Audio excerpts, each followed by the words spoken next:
Hi hello good morning రైతు సోదరులకు. మీరు చూస్తున్నారు భీమున్న టుడే టమాటా రేట్స్. ఈరోజు 20 తేదీ 12 నెల 2025 శనివారం. ఈరోజు మన అనంతపురం టమాటా రేట్స్ అండ్ స్టాక్ ఈ వీడియోలో తెలియజేస్తాను. ఇక మన ఛానల్ ఎవరైనా చూస్తున్న వాళ్ళు లైక్ చేసి సబ్స్క్రైబ్ చేసుకోండి. ఇక మన అనంతపురం టమాటా టోటల్ స్టాక్ తీసుకుంటే కనుక 78,000 ప్లస్ బాక్సెస్ వచ్చింది. 78,000 ప్లస్ బాక్సెస్ వచ్చింది. ఇక మన అనంతపురం సూపర్ టాప్ వచ్చేసి 650 రూపాయలు, అంటే 700 లాట్ పోయింది. అది 23 బాక్సులు మాత్రమే. అన్ని మండీల్లో ఆ రేట్ పోలేదు.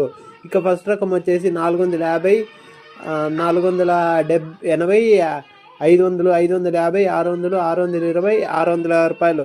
సెకండ్ రకం వచ్చేసి 220, 300, 250, 300, 350, 400. ఇక థర్డ్ రకం వచ్చేసి 50, 100, 150, 200. ఇంకా మన ఛానల్ కొత్తగా చూసే లైక్ చేయండి.